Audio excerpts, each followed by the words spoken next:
যুক্তরাষ্ট্রের Los Angeles অঙ্গরাজ্যে ভয়াবহ দাবানল ছড়িয়ে পড়েছে। মঙ্গলবার ছড়িয়ে পড়া দাবানলে মাত্র কয়েক ঘন্টার মধ্যে 2900 একরেরও বেশি এলাকা পুড়ে যায়। জানা গেছে এরই মধ্যে জরুরি অবস্থা ঘোষণা করা হয়েছে লস এঞ্জেলেস অঙ্গরাজ্যে। এইদিকে লস এঞ্জেলেসের পর দাবানলটি ক্যালিফোর্নিয়া অঙ্গরাজ্যেও ছড়িয়ে পড়তে পারে বলে আশঙ্কা করা হচ্ছে। স্থানীয় সময় মঙ্গলবার সকাল 10:30টার দিকে আগুনের সূত্রপাত হয় এবং অল্প সময়ের মধ্যে তা চারপাশে ছড়িয়ে পড়ে।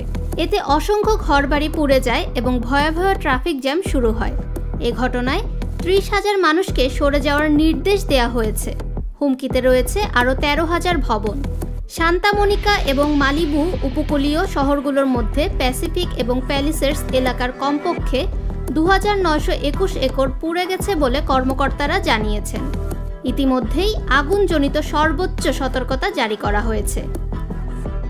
We are not out of danger.